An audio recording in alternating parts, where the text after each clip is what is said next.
అవకాశం రావాలి, అందరి సర్వీసులతో ఈ గ్రామీణ ప్రాంత ప్రజల బతుకులు బాగుపడాలి, గాంధీ గారు కళ్ళకన్నా గ్రామ స్వరాజ్యం వర్ధిల్లేటువంటి సంకల్పంతో ఇవాళ మారుతా ఉన్నాయి.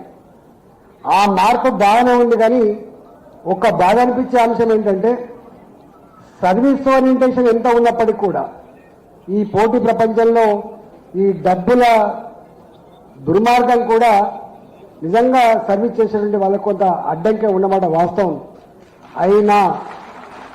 అయినా ఆ డబ్బుల ప్రవాహాన్ని కూడా తొక్కి పడేసి ఇవాళ మీరు గ్రామీణ ప్రాంతంలో 15 రోజులు 20 రోజులు మీరు ఎట్లా తిరుగుతారో ఇంటింటికి నాకు తెలుసు. సర్పంచ్ అభ్యర్థులుగా బిడ్డ ఓటేస్తాం పో బిడ్డ, ఎన్నిసార్లు వస్తావు బిడ్డ అని చెప్పి అంటారు వాళ్ళు. ఉదయం 4 గంటలకు దొరుకుతుంది ఎవరు, మధ్యాహ్నం పూట దొరుకుతుంది ఎవరు, సాయంత్రం పూట దొరుకుతుంది అని చెప్పి నా వార్డు మెంబరు నా సర్పంచ్ ఒక్కొక్క రోజు ఒక్కొక్క ఇంటికి తప్పకుండా పోయి 10-15 రోజుల పాటు కష్టపడి మీరు గెలిచొచ్చిండ్రు. మీరందరూ కూడా చల్లగా వర్ధిల్లాలని, ప్రజల ప్రేమను పొందడంలో తప్పకుండా ముందు బాగా నిలుస్తారని చెప్పి నేను భావిస్తాను. ఒకవేళ కనుక ఇంకా ఈ డబ్బుల మాయ కనుక లేకపోయి ఉంటే ఇంకా ఇంతమంది సర్పంచ్ గెలిచి వచ్చే ఆస్కారం ఉండే.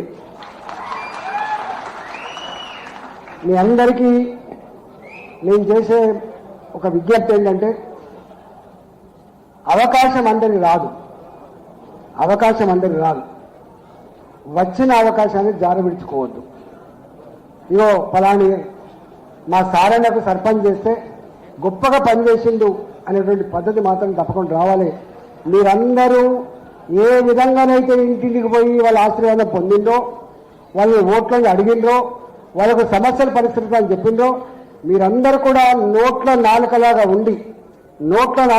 ఉండి మీ ప్రజలు ఏ విశ్వాసాన్ని ఏ నమ్మకాన్ని అయితే మీద పెట్టిందో ఆ విశ్వాసాన్ని తూచా తప్పకుండా అమలు చేస్తారని చెప్పి మీకు ఆశిస్తున్నా. శ్రీహరి గారు ఎట్లాగో మంత్రిగా ఉన్నారు, మీరు కూడా అడపదడప ఉంటా. మీకు ఎక్కడన్నా మీ గ్రామ అవసరాల కోసం ఇబ్బందులు ఉంటే తప్పకుండా దృష్టి తీసుకురండి. కొన్ని డబ్బులతో పని అయ్యేటి ఉంటాయి, కొన్ని డబ్బులు లేకుండా కూడా పని అయ్యేటి ఉంటాయి. కాబట్టి మీకు సంపూర్ణంగా అండగా ఉంటామని చెప్పి మీకు హామీ ఇస్తా ఉన్నాం. ఇక్కడ మా ముదిరాజు బంధువులు, పార్టీతో సంబంధం లేదు, ఇక్కడ జెండాతో సంబంధం లేదు, ఇక్కడ ఒకటే సంబంధం. సర్పంచులకే కాదు పరిమితం, రేపు ఎంపీటీసీ ఎన్నికల్లో మా జెండా ఎగరాలి, రేపు ఎంపీపీ మండల పరిషత్తుల మీద మన జెండా ఎగరాలి, జిల్లా జెడ్పీటీసీలం కావాలి, జిల్లా పరిషత్తులు కూడా కైవసం చేసుకోవాలి. ఇక్కడికి మాత్రమే పరిమితం కాదు. నాకు తెలుసు మన వాళ్ళు అనేక సంవత్సరాలుగా స్టాటిస్టిక్స్ తీసుకొచ్చి నాకు ఇస్తూ ఉంటారు. మా సీఆర్ఎన్న గెలిచినటువంటి నియోజకవర్గంలో అత్యధికంగా జాతి ఓట్లు ఉన్నటువంటి నియోజకవర్గం అదృష్టవంతుడు. ఇలా మక్కలు కానీ నారాయణపేట కానీ దాదాపు 45 నియోజకవర్గాలలో, ఈ రాష్ట్రంలో 45 నియోజకవర్గాల్లో మనం ఎవరికి ఓట్లు వేస్తే వాళ్ళు గెలిచేంత స్థాయిలో ఉంటుంది జనాభా. కాకపోతే రకరకాల కారణాల వల్ల ఎవరి బతుకులు వాళ్ళే, ఇవాళ వృత్తిలో బతికే వాళ్ళం కొంతమంది, తోటలు బట్టి బతికే వాళ్ళం కొంతమంది, రకరకాల పద్ధతిలో బతికినాం. కాబట్టి మనం ఏనాడు కూడా ఆ రాజకీయాల మీద పదవుల మీద పెద్ద మక్కువ లేని వాళ్ళం. కాబట్టి ఇవాళ మనం రాణించలేకపోవచ్చు. కానీ ఇప్పుడిప్పుడే తెలంగాణలో చైతన్యం వచ్చింది. ప్రతి ఇంట్లో చదువుకున్న బాబున్నాడు, ప్రతి ఇంట్లో చదువుకున్న పాప ఉంది. ఒకప్పుడు ఎడ్డి తెలంగాణ గుడి తెలంగాణ అని చెప్పేది అనుకున్నామో, ఇవాళ ఎడ్డి తెలంగాణ గుడి తెలంగాణ కాదు. ప్రాపంచిక జ్ఞానాన్ని అర్థం చేసుకొని గుడిసెలే కావచ్చు కాక, పేదరికంలో మగ్గచ్చు కాక, ఎవరు మనవాళ్ళు కాదు, ఎవరికి ఏం చేయాలనో అదంతా కూడా ఆలోచించుకొని గుండెల్లో పెట్టుకున్న జాతి మన జాతి అని చెప్పి మనం చేస్తాం. కానీ దాన్ని కొంత వ్యూహం ఉంటుంది, ఆ వ్యూహం తగ్గట్టుగా కార్యాచరణ ఉంటుంది. అది కనుక లేకపోతే, స్ట్రాటజీ లేకపోతే, లౌక్యం లేకపోతే, కేవలం శక్తి మాత్రమే సరిపోదు, ఇవాళ సంఖ్య మాత్రమే సరిపోదు. ఆ సంఖ్యను, ఆ శక్తిని ఒక ప్రాపర్ ఛానల్ కనుక మనం డ్రైవ్ చేయకపోతే, దాన్ని మనం తీసుకపోకపోతే ఫలితాలు రావనే విషయం మీకు తెలుసు. ఇవాళ ఏది ఏమైనప్పటికీ కూడా ఒకటి మాత్రం సత్యం, ఇవాళ ఇక్కడ నాకు తెలిసి మొట్టమొదటిసారిగా అన్ని పార్టీల వాళ్ళు కూడా ఉన్నారు. శ్రీహరి గారు కాంగ్రెస్ పార్టీ, జ్ఞానేశ్వర్ అన్న టీఆర్ఎస్ పార్టీ, భారతీయ జనతా పార్టీలో ఉన్నాం. కానీ ఇవాళ అందరికీ జమకూడడానికి ఒక కారణం ఉంది. ఇంకా ఎన్నాళ్ళు వెనుకబడి ఉందాం, ఎందుకు యాచించే స్థాయిలో ఉండాలి, ఎందుకు యాచించే స్థాయిలో ఉండాలి.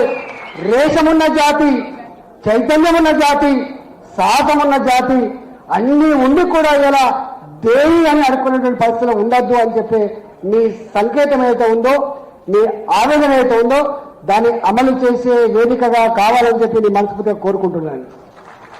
దానికి ఏం చేయాలి, ఎట్లా చేయాలనేది మనం ఇంకొని ద్వేషించడం వలన, ఇంకొని వ్యతిరేకించడం వలన మనం చేయలేము. గుర్తుపెట్టుకోండి, మనం ఏ కులానికి వ్యతిరేకం కాదు, ఎవరికి వ్యతిరేకం కాదు. మనం ఒకదానికి అనుకూలం.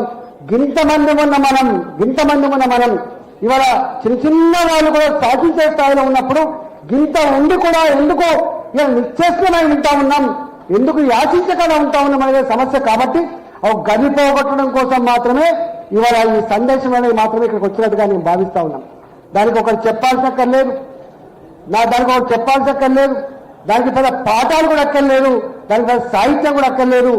ఏమి చేయాలనో, ఎట్లా చేయాలనో, ఎప్పుడు చేయాలనో అదంతా కూడా ఎవరికి వాళ్ళుగా నిర్ణయించుకొని చేయాలని చెప్పి నేను కోరుతా ఉన్నా. రెండవది అతి ముఖ్యమైనది, గ్రామీణ ప్రాంతాలను చూస్తా ఉన్నా. ఇవాళ చాలా గ్రామాలు చిన్న గ్రామ పంచాయతీ అయిన తర్వాత మనం ఎవరు ఒప్పుకున్నా లేకపోయినా ఇవాళ 4,000 సొసైటీ దాదాపుగా ఉంటే, 3,500 ఒకప్పుడు ఉండే, ఇక పెరిగి ఉంటే నాకు తెలిసి ఓ 3,500 4,000 సొసైటీ కనుక ఉంటే ఆ సొసైటీలలో ఇవాళ గ్రామ పంచాయతీ అయిపోయిన తర్వాత ఇలా ఒక గ్రామం ఒకటి ఉంటుంది, దాని కింద ఇంకో గ్రామం ఉంటుంది. ఆ కింది గ్రామంలో మనవాళ్ళు ఉంటారు, పెద్ద గ్రామంలో మనవాళ్ళు ఉండరు. కానీ ఇవాళ ఆ చెరువులు ఏవైతున్నాయో, పెద్ద గ్రామంలో మీరు లేరు కదా అని చెప్పి ఆ చెరువుల మీద మన హక్కులు కట్టించే ప్రయత్నం చేస్తున్నారు. దాన్ని 100% దాన్ని కట్టేలు చేసుకోవాల్సి అక్కడి నుంచి మనం చేస్తున్నాం. తాళ్ళు ఎక్కేవాడిది తాడి చెట్టు, చేపలు పట్టేవాడిది చెరువు. ఇవాళ నేను ఆ రోజు చెరువుల మరమ్మత్తు ప్రోగ్రాం చేస్తున్న సందర్భంలో నేను ఒక ప్రతిపాదన పెట్టిన నాడు, ఇవాళ చెరువుల మీద నీరుగానే మాత్రమే కాదు, చెరువుల మీద రైతు సంఘాలు మాత్రమే కాదు, చెరువుల మీద చేపలు పట్టే వాళ్ళకు కూడా వాళ్ళకు కమిటీ లాంటిది వేయాలని చెప్పి ఈ ప్రతిపాదన పెట్టిన. తప్పకుండా చెరువుల మీద మనకు కూడా హక్కులు కావాలి. ఏ గ్రామం అయితే విడిపోయిన సందర్భంగా మనవో దిక్కు గ్రామం, పెద్ద గ్రామం దిక్కు, చెరువు దిక్కు పోయినప్పుడు ఆ పాత సొసైటీలు ఎక్కడన్నా ఆ ఊళ్ళలో కొన్ని ఇబ్బంది ఉంటే దాన్ని తప్పకుండా సార్ట్అవుట్ చేసి దాన్ని కాపాడుకోవాలని చెప్పి నేను మనవి చేస్తాను. దానికోసం ఎల్లవేళ పైడలు మాత్రమే కాదు, ఐక్య ఉద్యమాలు కూడా మనం ఉండాలని చెప్పుకొని మనం చేస్తా ఉన్నాం. రెండవది, ఇవాళ ఒకప్పుడు చెర్లలో మనకు తెలుసు, జల్ల చేపలు, కొడుపు చేపలు, మాలపంగిరిగాల్లో ఏదో చిన్న చేపలు ఉన్నాయి. ఇదంతా హైబ్రిడ్ రేట్ వచ్చింది. ఒకనాడు చెరువంతా పట్టినా ఒక టన్ను రాకపోవు. ఇవాళ ఆ చెరువులో 20 టన్నులు 30 టన్నుల సంపద వస్తాను. నేను అనేక సార్లు చెప్పిన, ఈ 3,500 నుంచి 4,000 సొసైటీలు ఏవైతే ఉన్నాయో ఆ సొసైటీలకి ఇవాళ ఆ 2.5 ఎకరాల సభ్యత్వం అనేది ఒక ప్రతిబంధకంగా ఉంది. దాన్ని ఆచరించాలని చెప్పి నేను ఆడు చేసిన, కానీ దాన్ని ఎందుకో ఆపిండ్రు. ఇవాళ కొద్ది మంది వ్యతిరేకత కోసం ఆపిండ్రు. కానీ ఇవాళ శ్రీరణ తప్పకుండా ఇవాళ మారిన పరిస్థితులలో మన వాళ్ళకి సభ్యత్వాలు రావాలంటే కూడా తీర్మానం చేయలేక పిల్లలకు అనేక మందికి దరఖాస్తులు పెట్టుకున్నా కూడా సభ్యత్వాలు వస్తలేదు. కాబట్టి ఇవాళ పెద్ద ఉద్యోగాలు చేసుకోవాలని భావిస్తాం, ఇంతకంటే గొప్పగా జీవించాలని భావిస్తాం. కానీ ఉన్న వృత్తి మీద మాత్రం తప్పకుండా సంపూర్ణమైన అధికారం ఉండాలి. కాబట్టి ఆ చర్యల్లో ఆ ప్రతిబంధకంగా ఉన్నటువంటి జీవం తీసివేసి అక్కడ ఆ కొత్త జీవం అయితే ఇచ్చిన అమలు చేయాలని చెప్పి నేను కోరుతా ఉన్నా. మూడవది, ఇవాళ అనేక గ్రామాలలో చెరువులు లేవు, సొసైటీలు లేవు, ప్రాజెక్టులు వచ్చినాయి. నాకు తెలుసు కదా, మీ మహబూబ్నగర్ జిల్లాలో కృష్ణా నది మీద ఎంతమంది బ్రోకర్లు ఎక్కడ సంపద మీద పట్టుదల మనం మాత్రం బుచ్చగాళ్ళు ఎక్కడ ఉంటాం. కానీ దాని మీద బతికే బ్రోకర్లు ఎట్లా జీవిస్తున్నారో నాకంటే కొన్ని తెలుసు. కాబట్టి ఆ బ్రోకర్ల వ్యవస్థ ఉండద్దని చెప్పి ఆ బ్రోకర్ల వ్యవస్థ ఉండద్దని చెప్పి నువ్వు ఎంత ప్రయత్నం చేసినా మాకు తెలుసా నాడు.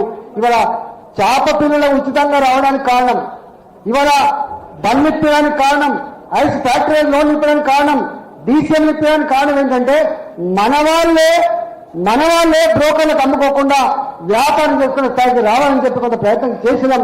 కాకపోతే అది సంపూర్ణంగా అమలు కాకపోవచ్చు, కానీ ఆ ఆలోచన మాత్రం సంపూర్ణంగా అమలు కావాల్సి ఎక్కడుందని చెప్పి నేను మనం చేస్తాను. 4వది ప్రాజెక్టులు వచ్చినాయి.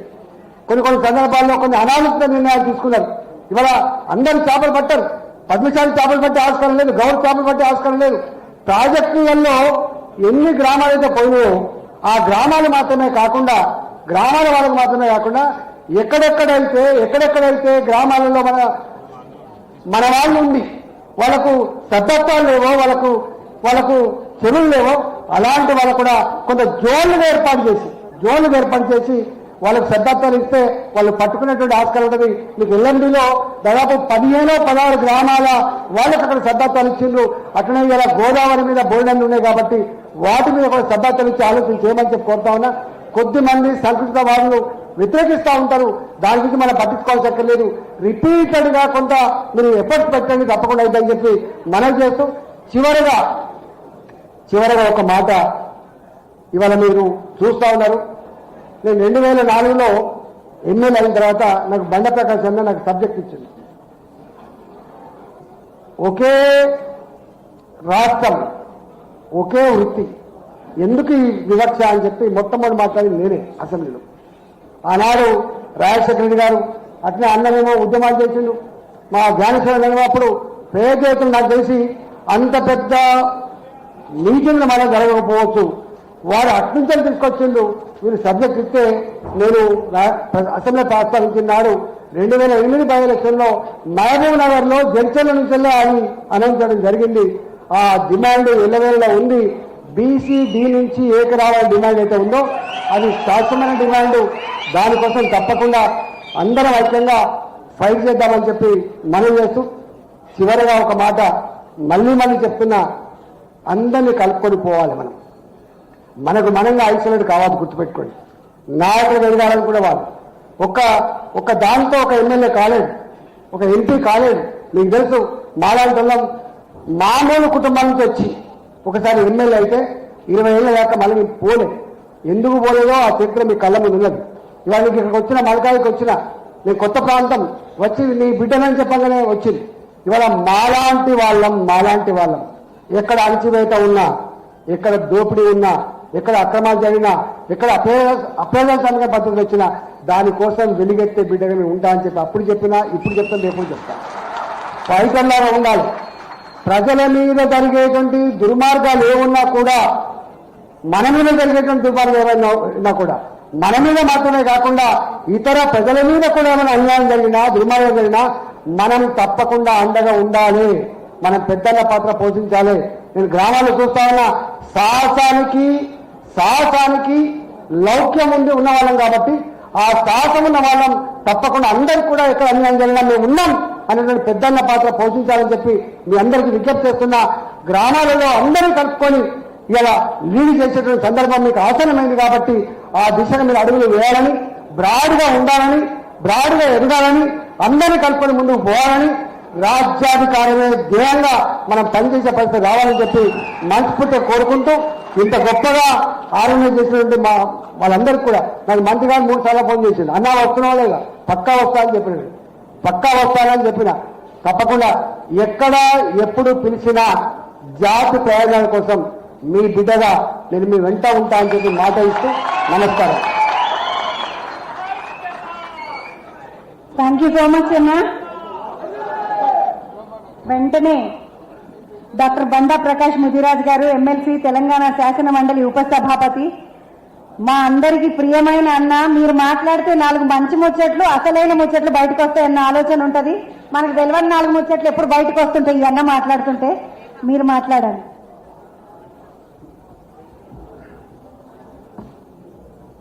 అనేక ప్రాంతాల నుంచి వచ్చిన ముదిరాజ్ బంధువులందరికీ పేరు పేరున హృదయపూర్వక నమస్కారం. జై ముదిరాజ్, జై